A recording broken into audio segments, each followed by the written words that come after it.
नमस्कार, बहुत स्वागत है आप सभी का। आप देख रहे हैं राजपथ और आपके साथ मैं हूं अमृतागर। उत्तर प्रदेश में अतीक और अशरफ की हत्या के बाद विपक्ष भले ही कानून व्यवस्था पर सवाल उठा रहा हो, लेकिन हकीकत यह है कि घटना के बाद से अब तक यूपी में लॉ एंड ऑर्डर बिगड़ने की कोई खबर, कोई भी ऐसी सूचना नहीं है, क्योंकि कमान योगी ने खुद अपने हाथों में ले रखी है। योगी पल पल की खबर ले रहे हैं, मैराथन बैठकें कर रहे हैं और अधिकारियों से हर घंटे की रिपोर्ट ली जा रही है।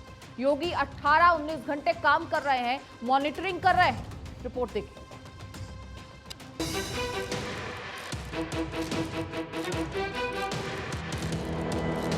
यूपी के सीएम योगी आदित्यनाथ को उनके सख्त शासन के लिए जाना जाता है। माफिया राज और अपराधियों पर योगी की कार्रवाई से क्रिमिनल्स के दिल में खौफ पैदा हो चुका है। लेकिन 15 अप्रैल को हुई अतीक और अशरफ की हत्या के बाद से विपक्षी दल यूपी सरकार को घेरने की कोशिशें कर रहे हैं। हालांकि सीएम योगी लगातार इस घटना पर रिपोर्ट ले रहे हैं। 15 अप्रैल को ही घटना के कुछ मिनटों बाद ही योगी ने अपने आवास पर सभी आला अफसरों को तलब किया और पूरी घटना पर रिपोर्ट मांगी। यूपी में कानून व्यवस्था न बिगड़े, इसके लिए यूपी के डीजीपी और SDG law and order Prashant Kumar को योगी ने निर्देश दिया कि पूरी घटना पर हर घंटे की रिपोर्ट दें। इसके साथ ही हर जिले के एसपी, सीओ और पुलिस के सभी ऑफिसर्स को फ्लैग मार्च करने के निर्देश दे दिए गए। सीएम के आदेश के बाद ही डीजीपी और प्रमुख सचिव गृह संजय प्रसाद प्रयागराज गए। इसके साथ ही 5 आईपीएस अधिकारियों की ड्यूटी प्रयागराज में लगा दी गई। 15 अप्रैल की रात से ही घटना पर नजर। एसआईटी से रिपोर्ट ले रहे हैं मुख्यमंत्री। योगी के ही आदेश पर दूसरी एसआईटी बनी। कानून व्यवस्था से खिलवाड़ बर्दाश्त नहीं, माहौल खराब करने वालों पर नजर। डीजीपी से हर 2 घंटे पर ले रहे रिपोर्ट। सोशल मीडिया की मॉनिटरिंग का दिया आदेश। जिलों में पुलिस को अलर्ट रहने का निर्देश। पूरे प्रदेश में धारा 144 लागू। प्रयागराज को लेकर विशेष सख्ती। संवेदनशील इलाकों में फोर्स बढ़ाई गई। देर रात तक योगी कर रहे बैठकें। कानून व्यवस्था पर सभी जिलों से तलब की रिपोर्ट। पुलिस कर्मियों की छुट्टियां भी हुई कैंसिल। डीएम, एसएसपी और एसपी को 24 घंटे एक्टिव रहने का निर्देश। एक एक मूवमेंट पर है मुख्यमंत्री की नजर।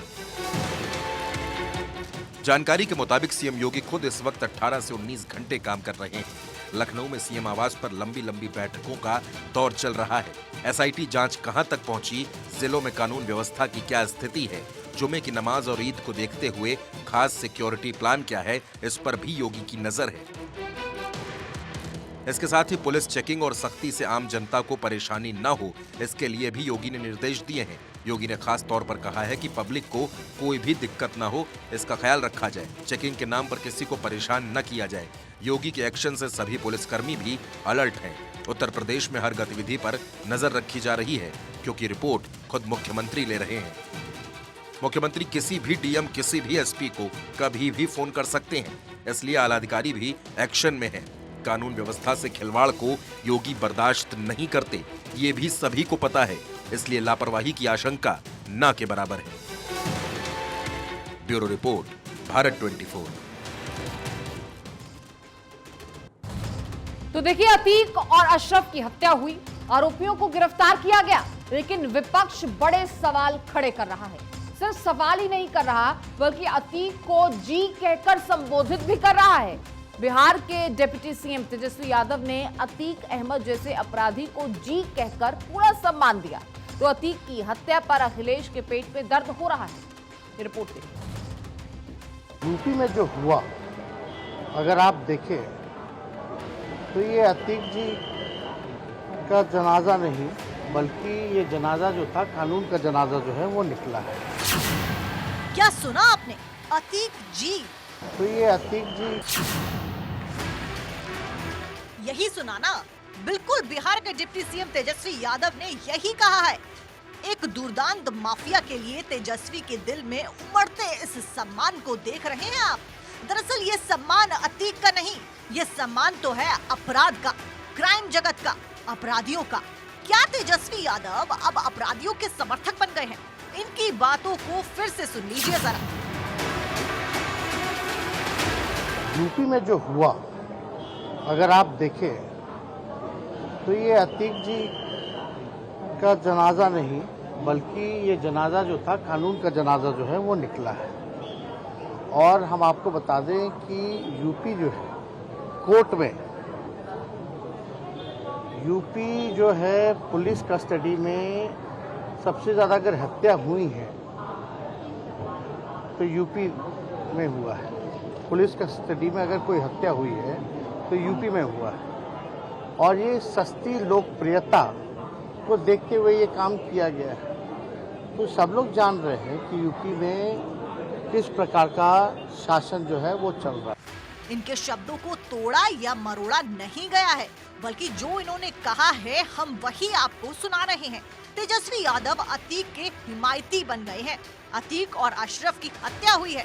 जांच आयोग, एसआईटी और पुलिस अपना काम करेगी। हत्यारों को गिरफ्तार किया जा रहा है, उनसे पूछताछ होगी। लेकिन क्या कोई अपराधी लोकतंत्र हो सकता है? आखिर क्यों तेजस्वी के दिल में ये सम्मान उमड़ने लगा? बिहार में जहरीली शराब से हो रही मौतों पर तो तेजस्वी चुप रहे, बिहार में सुलगती हिंसा पर तो चुप रहे, लेकिन एक अपराधी के लिए इनके दिल में इतना दर्द है, और दर्द सिर्फ इनके दिल में है ऐसा नहीं, बल्कि बिहार के सीएम नीतीश कुमार भी परेशान नजर आ रहे हैं। उन्हें भी परेशानी हो रही है। महबूबा मुफ्ती को भी दिक्कतें हो रही हैं, और तो और अखिलेश यादव को भी तकलीफ है। आज झूठ मूठ के कह दिया कि प्रेस वाला खड़ा होकर पूछ रहा था, तो कहीं प्रेस का लोग ये सब पूछेगा? ये कहीं होता है देश में, दुनिया में कहीं कोई होता है? तो कौन आकर के खड़ा हो गया उस तरह से? तो वहाँ के लोगों को, पुलिस को तो देखना ना चाहिए था पहले से कि आप कोई जेल में हो, उसको इलाज के लिए ले जा रहे हैं या किसी काम के लिए ले जा रहे हैं और रास्ते में हो गया। ये बहुत दुखद है। इस पर तो निश्चित रूप से लोगों को एक्शन करना चाहिए। ठीक है, किसी को सजा होती है या किसी पर केस होता है, कोई जेल में है, उस पर हमको नहीं कुछ करना। हमारा यह है कि कोई भी जेल में रहेगा और कोई भी किस तरह से बाहर जाए और उसको ऐसे ही मार दे, ये तो बड़ा दुखद बात है ना। देखिए, अव्वल तो सुप्रीम कोर्ट में भी उसने ये बात कही थी और उसमें सुप्रीम कोर्ट ने कोई मुदाखलत नहीं की। हम ये जानते हैं कि जो अतीक अहमद है कोई फरिश्ता सीरत इंसान नहीं थे वो, मगर पुलिस की कस्टडी में जिस तरह से उनकी हलाकत हुई, लगता है कि यूपी में जंगल राज है। और कहीं ना कहीं जो सतपाल मलिक ने कुछ रेवोल्यूशंस किए हैं, कुछ इंकिशाफात किए हैं पुलवामा को लेके, जो बीजेपी के चीफ मिनिस्टर पैसा जमा करके दिल्ली में पहुंचाते हैं, फिर अडानी के पास जाता है, करप्शन को लेके जितनी भी बातें, खासकर पुलवामा में जहां 40 जवानों की शहादत हुई, उसमें क्या लापरवाही बरती गई, किस तरह उसको छुपाने की कोशिश की गई। मुझे लगता है कहीं ना कहीं इन चीज़ों से ध्यान हटाने के लिए भी ये जो अतीक अहमद और उसके भाई को जो गोली मार के पुलिस की हिरासत में हलाक किया गया, ये उसी कड़ी का एक हिस्सा है, ध्यान हटाने के लिए। अब जरा अखिलेश यादव की भी बात कर लेते हैं। अखिलेश जी, शायद आप भूल गए होंगे, लेकिन हम आपको बता देते हैं, आपको याद दिला देते हैं कि ये अपराधी आपकी ही पार्टी का नेता था। आपके स्वयं पिता मुलायम सिंह यादव जी ने ही इसे फूलपुर से टिकट दिया था, तब ये सांसद बना। आपके चाचा शिवपाल सिंह यादव ने ही इसे 2017 में कानपुर कैंट से प्रत्याशी बनाया था। बाद में विरोध की वजह से मजबूरी में इसका टिकट काटा गया था। सपा की सरकार में ही इस माफिया का राज चमका था, इसका जलवा बड़ा था। सपा सरकार में ही ये बेखौफ रहा। सपा सरकार में ही इसकी रंगबाजी का आलम ये था कि इसे देवरिया जेल से नैनी जेल ट्रांसफर किया गया। तो जेल जाने से पहले पूरी एक रात इसने अपने घर में बिताई थी। इस अपराधी का साम्राज्य स्थापित करने में तो आपकी पार्टी का भी बड़ा सहयोग रहा है। फिर आप कैसे सवाल कर रहे हैं? हत्याकांड पुलिस की शैली पर सवाल खड़े करता है। लेकिन अतीक को जी कहकर कहना तेजस्वी क्या प्रमाणित करना चाहते हैं? और अपराधी को लोकतंत्र के समक्ष खड़ा करके विपक्ष क्या कहना चाहता है? क्यों एक अपराधी का महिमा मंडन किया जा रहा है? Bureau report, Bharat 24। तो ये अतीक जी, तो देखिए, अतीक अहमद और असद के बीच उमेश पाल के मर्डर के बाद बात हुई थी, ये जानकारी सामने आई। अतीक ने असद से कहा था कि ये टाइम गलत था, सत्र के दौरान ऐसा नहीं करना चाहिए था, लेकिन ठीक किया। तो उधर वो पुलिसकर्मी जो अतीक की हत्या के समय उसके साथ थे, वो कहां हैं? इसके बारे में कोई जानकारी नहीं मिल पा रही है। पुलिस भी इस पूरे मामले पर अभी कुछ भी बोलने से इनकार कर रही है। तो रिपोर्ट देखिए। अतीक अहमद को लेकर सबसे बड़ा खुलासा।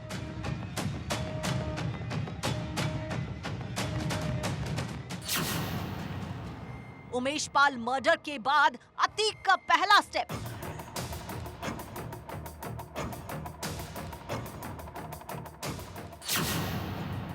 उमेश मर्डर के 2 दिन बाद अतीक असद में हुई बात।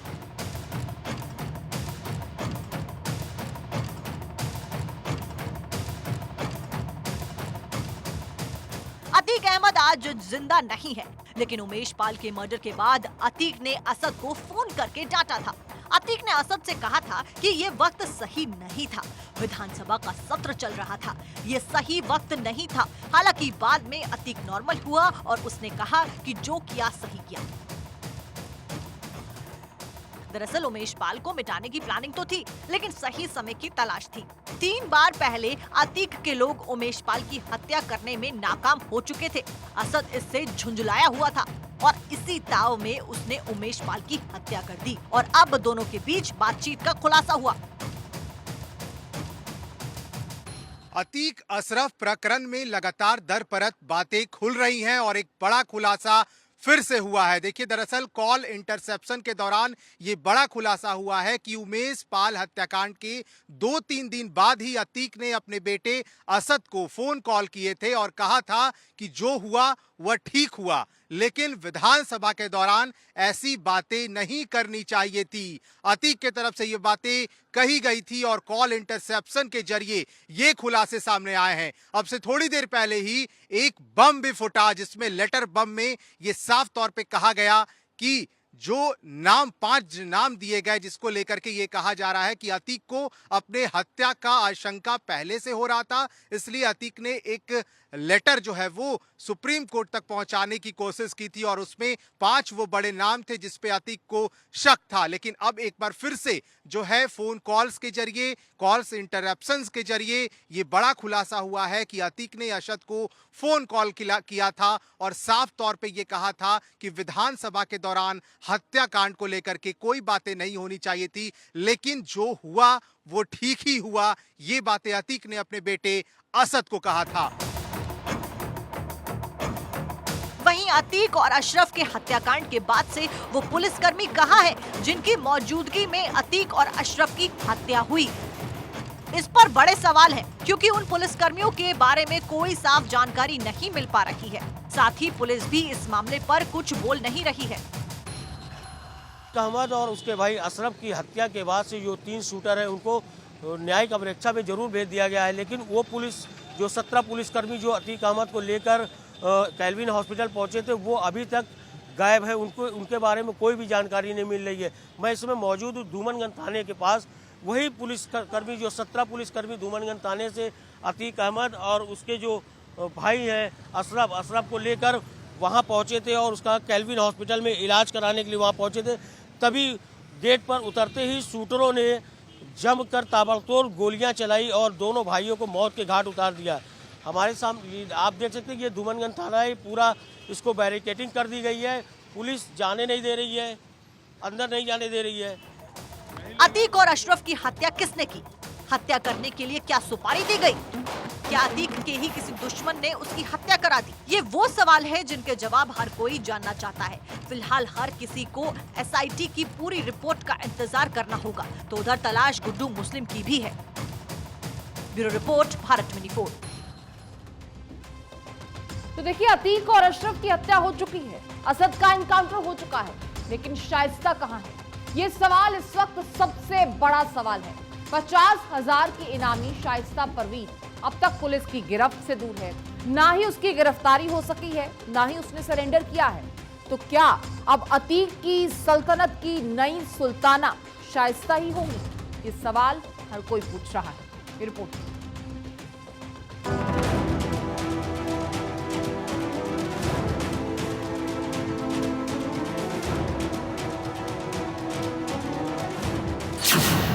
डॉन की सल्तनत की नई सुल्ताना। क्या अब गैंग को लीड करेगी शाइस्ता? शौहर देवर का मर्डर, 2 बेटे हैं जेल के अंदर। गैंग और परिवार शाइस्ता पर ही दारोमदार। उमेश पाल की हत्या के बाद से ही अतीक अहमद की पत्नी शाइस्ता परवीन लापता है। शाइस्ता पर 50,000 का इनाम घोषित है। अब पुलिस और एसटीएफ को शाइस्ता की तलाश है। माना जा रहा था कि असद के जनाजे में शाइस्ता आएगी, लेकिन शाइस्ता नहीं आई। अतीक और अशरफ की हत्या के बाद हर किसी को लगता था कि शाइस्ता सरेंडर कर देगी, लेकिन शाइस्ता फिर भी किसी के सामने नहीं आई और पुलिस और एसटीएफ एक बार फिर शाइस्ता की तलाश कर रही है, लेकिन अभी तक शाइस्ता का कोई सुराग नहीं लग सका है। शाइस्ता हर मौके पर अतीक के साथ ढाल बनकर खड़ी रही, लेकिन अतीक को आखिरी बार देखने के लिए वो आई तक नहीं। वो शाइस्ता जिसने अतीक की गैर मौजूदगी में भी परिवार को संभाले रखा, वो शाइस्ता न जाने किन गुफाओं में जा छिपी है कि पुलिस उस तक पहुंच ही नहीं पा रही है। शाइस्ता पर दर्ज है 4 आपराधिक मामले। शाइस्ता परवीन अभी तक फरार। शाइस्ता पर है 50,000 का इनाम। बीएसपी में शामिल हुई थी शाइस्ता। उमेश पाल हत्याकांड के बाद मायावती ने टिकट काटा। हालांकि शाइस्ता परवीन के सरेंडर करने पर अभी तक कोई कंफर्म अपडेट नहीं आई है, लेकिन उसके अब सरेंडर करने के एक बार फिर से कयास लगाए जाने लगे हैं। दरअसल शाइस्ता परवीन उमेश पाल हत्याकांड में आरोपी है और हत्याकांड के बाद से ही उसकी तलाश यूपी पुलिस कर रही है, जबकि शाइस्ता परवीन लगातार फरार चल रही है। बता दें कि शाइस्ता परवीन के पति अतीक अहमद की हत्या शनिवार को देर रात गोली मारकर कर दी गई थी। हालांकि घटना के बाद तीनों आरोपियों को गिरफ्तार कर लिया गया है। इससे महज 2 दिन पहले ही झांसी में पुलिस मुठभेड़ में अतीक का बेटा असद मारा गया था। Bureau report, Bharat 24। और उधर रांची में नियोजन नीति के विरोध में छात्रों का गुस्सा एक बार फिर से देखने को मिला है। छात्रों ने 72 घंटे के बड़े आंदोलन का ऐलान कर दिया है और आंदोलन के पहले दिन छात्र सीएम आवास का घेराव करने के लिए जा ही रहे थे कि पुलिस ने उन्हें पहले ही रोक दिया। ये रिपोर्ट देखिए।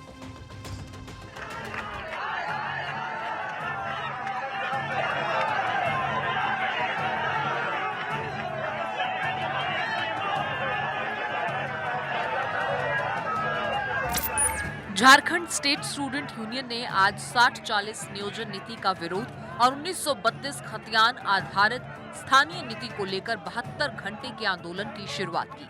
छात्रों की तमाम कोशिशों के बावजूद वो सीएम आवास तक तो नहीं पहुंच सके। अरे हम लोग यही कहना चाहेंगे, आज जो हम लोग बहुत ही सोच के आए कि आज ये फैसला होकर ही रहेगी। ये जो 60-40 का जो नियोजन नीति लेके आए हैं ना, ये किसी भी कीमत पर झारखंड में हम लोग चलने नहीं देंगे और ये कभी होने नहीं देंगे।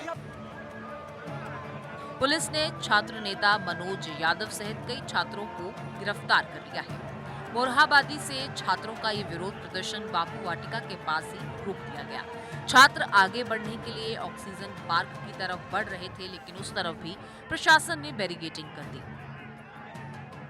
कितनी दिवसीय 72 घंटे का जो आंदोलन है, ये इतिहास के पन्नों पे दर्ज होगा और मुख्यमंत्री जो पिछले 4 महीनों में से 60-40 नियोजन नीति पर जो चुप्पी साधे हुए हैं, उसको चुप्पी तोड़ना पड़ेगा और आज फैसला हम लोग करके जाएंगे।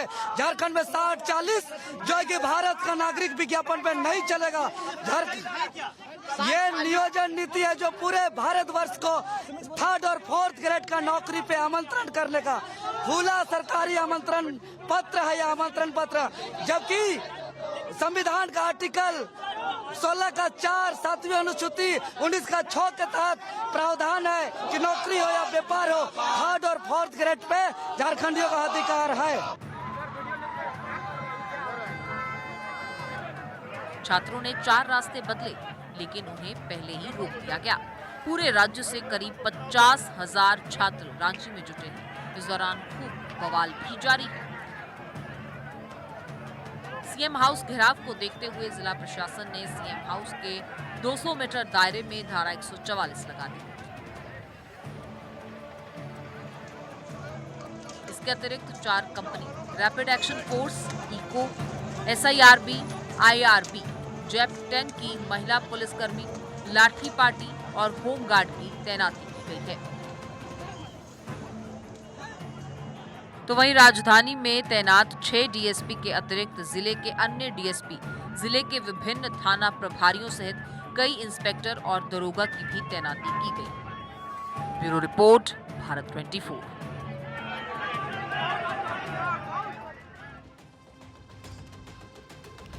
संजय राउत का सामना में महाराष्ट्र सरकार पर हमला। महाराष्ट्र में अब जोड़तोड़ का सीजन 2 आने वाला है। चर्चा है कि अजीत पवार बीजेपी में जाने वाले हैं। सुप्रीम कोर्ट में शिंदे गुट के 16 विधायक अपात्र हो जाएंगे। भरपाई के तौर पर एनसीपी के विधायक तोड़े जाएंगे। सीजन 1 में शिवसेना तोड़ी, सीजन 2 में एनसीपी टूटेगी। आजकल जोड़ तोड़ का ही मतलब लोकतंत्र है। अजीत पवार के पीछे ईडी और सीबीआई का झमेला लगा है। अजीत पवार को इन झमेलों से बचना है। हालांकि ईडी और सीबीआई की फाइल कभी बंद नहीं होती। चर्चा है कि अजीत पवार अपने साथ 14 विधायक भी ले जाएंगे।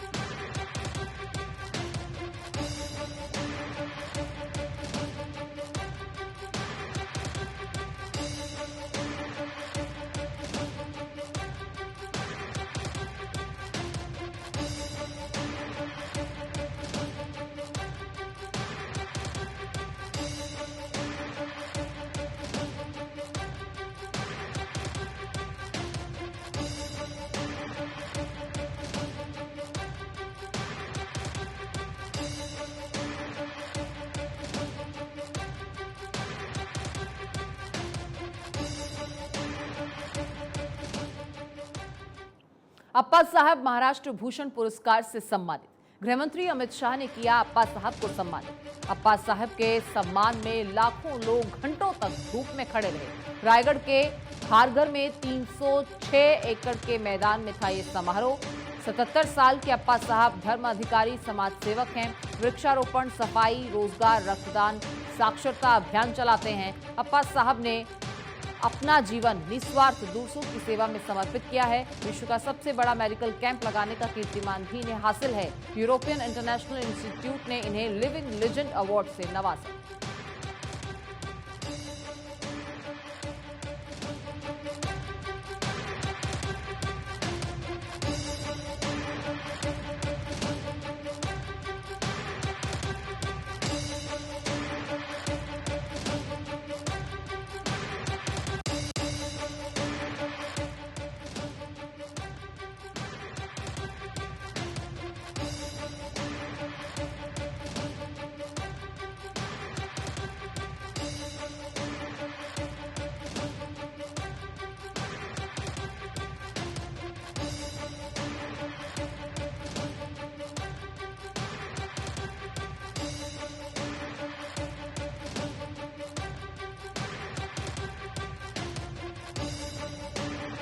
नागपुर से उद्धव का शिंदे सरकार पर हमला।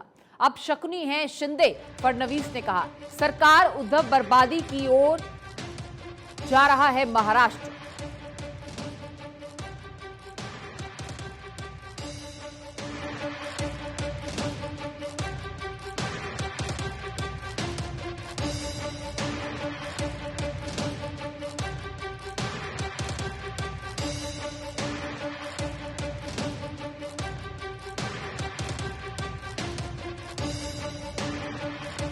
नागपुर से उद्धव का शिंदे सरकार पर हमला। अब शकुनी है शिंदे फडणवीस सरकार, उद्धव ने कहा। बर्बादी की ओर जा रहा है महाराष्ट्र।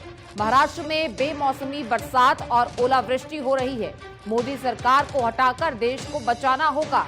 एमवीए की सभा में अजीत पवार भी मौजूद थे, लेकिन अजीत पवार ने सभा को संबोधित नहीं किया।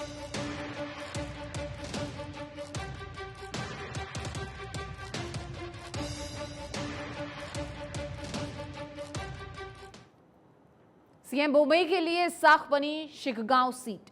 सीएम बोम्मई ने कल शिग्गांव सीट से अपना नामांकन किया। शिग्गांव से बोम्मई में 2008, 2013, 2018 में जीत दर्ज की थी। बोम्मई के खिलाफ कांग्रेस से सैयद अजीमपी खदरी खड़े हुए हैं और इस बार का चुनाव बोम्मई के लिए साख की लड़ाई होने वाला है। 2018 में सबसे बड़ी पार्टी बीजेपी थी, लेकिन जेडीएस ने उसे झटका दिया था। इस बार बीजेपी का लक्ष्य 150 प्लस का है। इसके लिए सीएम बोम्मई को न सिर्फ जीत बल्कि बड़ी जीत दर्ज करनी होगी। कर्नाटक में 10 मई को चुनाव है, 13 मई को नतीजे आएंगे।